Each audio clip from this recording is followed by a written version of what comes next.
साल था 326 ईसा पूर्व। यह वह समय था जब इतिहास के पन्नों पर एक नया अध्याय लिखा जा रहा था। मैसेडोनिया का एक जवान राजा सिकंदर अपनी अद्वितीय वीरता और असीम महत्वाकांक्षा के साथ एक अनोखी विजय यात्रा पर निकला था। उसकी सेना, जो दुनिया की सबसे शक्तिशाली सेनाओं में से एक थी, उसके साथ थी। वे अनगिनत मीलों की यात्रा कर चुके थे और हर कदम पर विजय प्राप्त की थी। उसकी महत्वाकांक्षा की कोई सीमा नहीं थी। वह एक ऐसा योद्धा था जो केवल विजय में विश्वास रखता था और हर चुनौती को स्वीकार करता था। वो दुनिया के आखिरी छोर तक पहुंचना चाहता था। उसकी दृष्टि में कोई भी सीमा नहीं थी और वह हर नई भूमि को अपने साम्राज्य में शामिल करना चाहता था। उसकी नजर भारत के धन दौलत और अनोखे आकर्षण पर थी। भारत, जो अपनी समृद्ध संस्कृति और अपार संपत्ति के लिए प्रसिद्ध था, सिकंदर के लिए एक नया लक्ष्य बन गया था। उसने पर्शिया को जीत लिया था। पर्शिया, जो कभी एक महान साम्राज्य था, अब सिकंदर के अधीन था। उसने दारा तीसरे को हरा दिया था। यह एक महत्वपूर्ण विजय थी जिसने सिकंदर को और भी शक्तिशाली बना दिया। अब वो एक नई सीमा पर खड़ा था। उसके सामने एक नई चुनौती थी और वह इसे स्वीकार करने के लिए तैयार था। भारत अलग अलग राज्यों और ताकतवर राजाओं का देश उसका इंतजार कर रहा था। यह भूमि, जो अपनी विविधता और शक्ति के लिए जानी जाती थी, अब सिकंदर के सामने थी। उनमें से एक थे राजा पोरस, जो अपनी बहादुरी और अपनी सेना की ताकत के लिए जाने जाते थे। पोरस एक ऐसा योद्धा था जिसने कभी हार नहीं मानी। उनकी सेना, जो बहादुर योद्धाओं से भरी थी, हर चुनौती का सामना करने के लिए तैयार थी। पोरस की सेना ने कई युद्धों में अपनी ताकत और साहस का प्रदर्शन किया था। पोरस पंजाब में बसे पौरावा राज्य पर राज करते थे। वो एक शक्तिशाली योद्धा, एक चतुर रणनीतिकार और एक गर्वीला राजा था। उसकी रणनीतियां और युद्ध कौशल अद्वितीय थे और एक गर्वीला राजा था। पोरस का गर्व और उसकी रणनीतिक कुशलता ने उसे एक महान नेता बना दिया था। वो किसी भी आक्रमणकारी के आगे आसानी से नहीं झुकता। उसकी दृढ़ता और साहस ने उसे एक अद्वितीय योद्धा बना दिया था। वो अपने राज्य की रक्षा अपनी पूरी ताकत से करता। पोरस का राज्य, उसकी सेना और उसकी रणनीतियां सब मिलकर एक मजबूत रक्षा तंत्र बनाते थे। राजा पोरस को कमजोर नहीं समझना चाहिए था। उनके पास एक ऐसा हथियार था जिससे उनके दुश्मनों की रूह कांप जाती थी। युद्ध एलिफेंट। युद्ध के मैदान पर ऊंचे खड़े ये विशाल जानवर जीते जागते तोड़ने वाले हथौड़ों जैसे थे। वो दुश्मन सेनाओं के दिलों में डर और अफरा तफरी पैदा करते थे। वो पोरस के हथियारों में सबसे बड़ा तुरुप का इक्का थे। उनके विशाल पैरों के नीचे जमीन कांपती थी। हवा में डर और बेचैनी की गंध थी। इन दैत्यों को देखकर सबसे अनुभवी सैनिक भी अपनी हिम्मत पर सवाल उठाने लगते थे। दोनों सेनाएं शक्तिशाली हाइडस्पेस नदी, जिसे अब झेलम नदी के नाम से जाना जाता है, के तट पर मिली। यह प्राकृतिक बाधा इतिहास की सबसे प्रसिद्ध लड़ाइयों में से एक का मंच बनेगी। मानसून का मौसम पूरे शबाब पर था। जोरदार बारिश हो रही थी, जिससे युद्ध का मैदान एक खतरनाक दलदल में बदल गया था। हवा में तनाव था।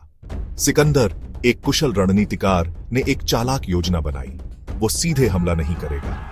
वो अंधेरे और उफनती नदी का फायदा उठाएगा। वो अपनी सेना को बांट देगा। एक तूफानी रात की आड़ में वो अपनी सेना के एक हिस्से को नदी के पार इंडियाई छावनी से ऊपर की ओर ले जाएगा। जब लड़ाई हुई तो वो भयंकर थी। युद्ध की गर्जना पूरे इलाके में गूंज उठी। इंडियाई अपने हाथियों के साथ पिंजरे में बंद बाघों की तरह उग्रता से लड़े। मैसेडोनियाई अपने अनुशासन और कौशल के लिए प्रसिद्ध उनका सामना किया। पोरस अपने युद्ध हाथी पर अटूट साहस के साथ अपने सैनिकों की कमान संभाले हुए था। वो प्रकृति का एक बल था, तूफान सा था। लेकिन सिकंदर, हमेशा की तरह मौके का फायदा उठाने वाला, इसके लिए तैयार था। उसकी घुड़सवार सेना नदी को चुपके से पार करके किनारे से अंदर आ गई और इंडियाइयों को चौंका दिया। युद्ध का रुख बदलने लगा। अपनी बहादुरी के बावजूद इंडियाई सेना लड़खड़ा गई। वे एक कठिन और असमान लड़ाई लड़ रहे थे, जहां हर कदम पर उन्हें चुनौतियों का सामना करना पड़ रहा था। उनके दिलों में साहस था, लेकिन परिस्थितियां उनके खिलाफ थीं। उनके हाथी, जो कभी आतंक का साधन थे, कीचड़ में फंस गए और मैसेडोनियाई लोगों के लिए आसान निशाना बन गए। ये विशाल प्राणी जो युद्ध के मैदान में इंडियाई सेना की ताकत थे, अब उनकी कमजोरी बन गए थे। पोरस घायल लेकिन अडिग लड़ता रहा। उसकी आंखों में एक दृढ़ संकल्प था जो उसकी चोटों से कहीं अधिक मजबूत था। वह जानता था कि यह लड़ाई केवल भूमि के लिए नहीं बल्कि सम्मान और गौरव के लिए थी। वो भेड़ियों के झुंड का सामना करने वाला शेर था, लेकिन शेर भी खून बहाते हैं। उसकी ताकत और साहस ने उसे जीवित रखा, लेकिन वह भी इंसान था और इंसान की सीमाएं होती हैं। उसे पकड़ लिया गया। उसके शरीर पर युद्ध के निशान थे, लेकिन उसकी आत्मा अविजित थी। उसकी आंखों में अभी भी वही चमक थी जो एक सच्चे योद्धा की होती है। हार के बावजूद उसने अपने गौरव को नहीं खोया। सिकंदर अपने दुश्मन की बहादुरी और दृढ़ता से प्रभावित होकर पकड़े गए राजा के पास गया। उसने पोरस की आंखों में देखा और एक सच्चे योद्धा की पहचान की। यह वह क्षण था जब दो महान शासक एक दूसरे के सामने खड़े थे, एक विजेता और एक पराजित, लेकिन दोनों में समान सम्मान था। उसने अनगिनत शासकों को अपने सामने टूटते देखा था। उनकी आत्मा हार से टूट गई थी, लेकिन पोरस अलग था। उसकी आत्मा में एक अदम्य शक्ति थी जो हार को भी गरिमा में बदल देती थी। उसने खुद को एक ऐसी गरिमा के साथ रखा जो जीत या हार से परे थी। उसकी उपस्थिति ने यह साबित कर दिया कि सच्ची महानता केवल विजय में नहीं बल्कि उस गरिमा में है जिसके साथ कोई अपनी हार को स्वीकार करता है। तुम कैसे व्यवहार की उम्मीद करते हो? सिकंदर ने पूछा। उसकी आवाज शांत युद्ध के मैदान में गूंज रही थी। पोरस ने अपना सिर ऊंचा रखते हुए उत्तर दिया, एक राजा की तरह। इतनी दृढ़ता से कहे गए ये शब्द सिकंदर के दिल को छू गए। उसने इस पराजित राजा में एक समान विचारधारा वाले व्यक्ति को पहचाना। उसने पोरस के साहस और अदम्य इच्छा शक्ति की प्रशंसा की। पोरस का राज्य छीनने के बजाय सिकंदर ने कुछ अप्रत्याशित किया। उसने उसे वापस कर दिया, साथ ही अतिरिक्त क्षेत्र भी दिए। उसने पोरस में एक मूल्यवान सहयोगी को पहचाना, एक ऐसा नेता जो सम्मान और वफादारी का आदेश देता था। हाइडस्पेस की लड़ाई सिकंदर के अभियान में एक महत्वपूर्ण मोड़ थी। यह एक महंगी जीत थी जिसने इंडियाई योद्धाओं की क्रूरता और दृढ़ता को उजागर किया। उसकी सेना लगातार लड़ाइयों से थकी हुई और उस वीरता की कहानियों से विस्मित होकर जिसकी उन्होंने गवाही दी थी, घर के लिए तरसने लगी। भारत में अभियान ने उन्हें उनकी सीमा तक पहुंचा दिया था। सिकंदर अपने आदमियों पर पड़ रहे इस असर को पहचानते हुए वापस मुड़ने का कठिन निर्णय लिया। पूरे भारत को जीतने का उसका सपना अधूरा ही रह जाएगा। राजा पोरस और सिकंदर के खिलाफ उनके विद्रोही रुख की कहानी युगों युगों तक एक कहानी बन गई। यह एक ऐसे राजा के साहस और दृढ़ता का प्रमाण था जिसने अपने राज्य के लिए लड़ने का फैसला किया, यहां तक कि असंभव बाधाओं के खिलाफ भी। उसका नाम बहादुरी का पर्याय बन गया। हार में उसकी गरिमा आने वाली पीढ़ियों के लिए एक सबक थी। उनकी मुठभेड़ की कहानी दूर दूर तक फैल गई, यात्रियों और भाटों द्वारा समान रूप से आगे बढ़ाई गई। इसने सीमाओं और संस्कृतियों को पार कर लिया। मानव साहस की स्थायी शक्ति और उस सम्मान का प्रमाण जो हार के बावजूद भी मिलता है। हाइडस्पेस की लड़ाई की विरासत तत्काल परिणाम से आगे निकल गई। यह केवल एक सैन्य संघर्ष नहीं था, बल्कि एक ऐसा क्षण था जिसने इतिहास की धारा को बदल दिया। इस लड़ाई ने न केवल तत्कालीन साम्राज्यों की सीमाओं को पुनर्परिभाषित किया, बल्कि आने वाली पीढ़ियों के लिए एक स्थायी प्रभाव छोड़ा। इसने सिकंदर की विजयों की सबसे पूर्वी सीमा को चिह्नित किया।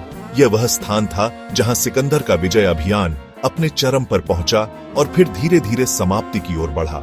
इस लड़ाई ने सिकंदर को यह एहसास दिलाया कि उसकी महत्वाकांक्षाओं की भी एक सीमा है। इसने इंडियाई राज्यों की ताकत और लचीलापन पर प्रकाश डाला। इंडियाई योद्धाओं ने अपनी भूमि की रक्षा के लिए अद्वितीय साहस और रणनीति का प्रदर्शन किया।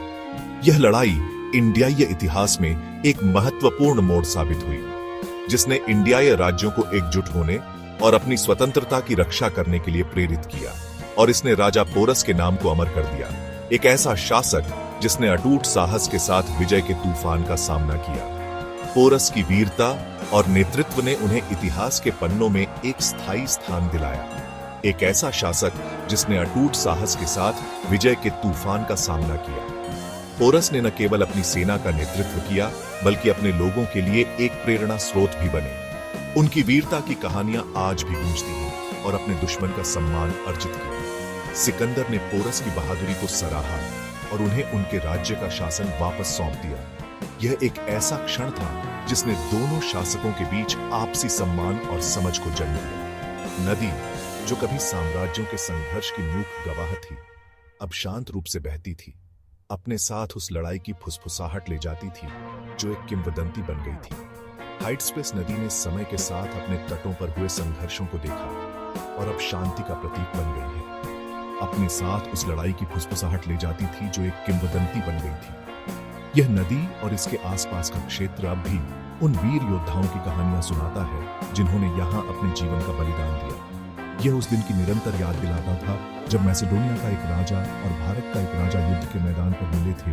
उनकी नियति, महत्वाकांक्षा, वीरता और अंततः आपसी सम्मान के संघर्ष में आपस में जुड़ी हुई थी। यह लड़ाई केवल एक सैन्य संघर्ष नहीं थी, बल्कि दो महान शासकों के बीच एक ऐतिहासिक मुठभेड़ थी।